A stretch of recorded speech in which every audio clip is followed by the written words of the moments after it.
What happens to women's college basketball now that Caitlin Clark is gone and playing in the WNBA, where she is still breaking records? They have a lot of star power, much of which is in unfamiliar outfits this season. The women's college basketball season's opening weekend is jam-packed with must-watch television, including a few top 25 games that will give us a preview of teams who may contend for the Final Four. While colleges like Duke and Maryland have new players who could draw a lot of attention, teams like North Carolina State and South Carolina, which went into the season as favorites to win the 2025 championship, are returning with several old names. Indeed, the Iowa Hawkeyes will merit your attention even if they aren't presently rated in the USA Today Sports Women's Basketball Coaches Poll. The Hawkeyes are predicted to remain among the nation's top-scoring teams even without Clark under first-year coach Jan Jensen, who succeeded Lisa Blooder after serving as her assistant for 24 years. The top 5 women's basketball games to watch this weekend and tonight are listed below. Number 8 North Carolina State vs. Number 1 South Carolina. ESPN, Sunday, 3 p.m. Eastern Time. The dismissal of Ashlyn Watkins' assault charges earlier this week was a pleasant development for the reigning national champions, since it allowed him to return to the Gamecocks. We're still determining how much she will play against the Wolfpack in the Ally tip-off opener, a repeat of the 2024 national semifinal that South Carolina won on its route to the championship, since she hasn't practiced with the team in 2 months. Watkins, who averaged 9.0 rebounds per game and 2.3 blocks throughout their tournament run, is a reliable option if the Gamecocks need rebounding on Sunday. NC State's backcourt, which features Isaiah James, 16.8 ppg for 0.6 rpg, and Sonia Rivers, 12.5 ppg, 6.1 rpg, must play well to pull off a preseason shock. Number 18 Maryland at Number 11 Duke. FS1 on Sunday at 1 p.m. Eastern Time. The 6'2" Canadian forward Toby Fournier is the finest Duke freshman you haven't heard of. Although we're also thrilled to see transfer Sailor Poffenbarger, 10.2 ppg, 11.2 rpg, in her debut season with the Terps, she's more than enough incentive to watch.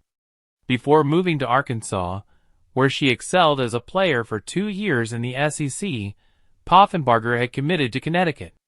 When it used to happen every year in the ACC, this game was a must-watch on television, and this year is no exception.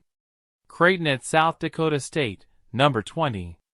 Friday on Summit League Network at 7 p.m. Eastern Time. Don't let the ranked Blue Jays deceive you into believing this will be an easy game. Brooklyn Meyer, the Summit League Player of the Year, 18.7 points per game, 7.7 rebounds per game, returns to South Dakota State, a regular in the NCAA tournament. Meanwhile, the current MVP of the Summit League competition is Paige Meyer, who is unrelated. 7 of Creighton's top 8 scorers from the previous year are back, including Morgan Malley, 15.2 ppg, 6.5 rpg, and Jan Jensen, 17.4 ppg, named All-Big East. Iowa vs. Virginia Tech. ESPN2 at 5:30 Eastern Time on Sunday. The country will get its first look at Iowa after Clark in the second Ally tip-off game. Although the Hawkeyes lost the top collegiate basketball scorer in history, they were able to replace her with Lucy Olson, a transfer who averaged 23.3 points per game at Villanova. Hannah Stolka, 14.0 points per game, 6.6 rebounds per game, a junior forward who had a breakthrough season the previous year and showed that she was more than capable of commanding the paint on both ends, is also returning. Virginia Tech is changing. Elizabeth Kidley is nearing the end of her eligibility, and coach Kenny Brooks and star point player Georgia Amoore are departing for Kentucky. It will be necessary for sophomore guard Carly Wenzel, for 0.2 ppg, and senior forward Matilda Eck, 10.4 ppg, to produce more. Oregon's number 12 Baylor. 10 p.m. Eastern Time on the Big Ten Network on Sunday. After losing a lot of players to the transfer portal, the Ducks are now in full reconstruction mode. But if you're going to start over, it's good to have Deja Kelly, 16.3 points per game, as the cornerstone. The Bears, who had their significant transfer in senior center Aaronette Vonla, who averaged 14.0 points and 5.1 rebounds at Colorado last season, will provide the North Carolina transfer with her first significant test. With Vonla inside and Sarah Andrews, 11.4 points per game, 3.9 assists per game, and Dariana Little-Page-Bugs, 10.5 points per game, 7.2 rebounds per game. Outside, Baylor's scoring assault will be among the most evenly distributed in the country this season.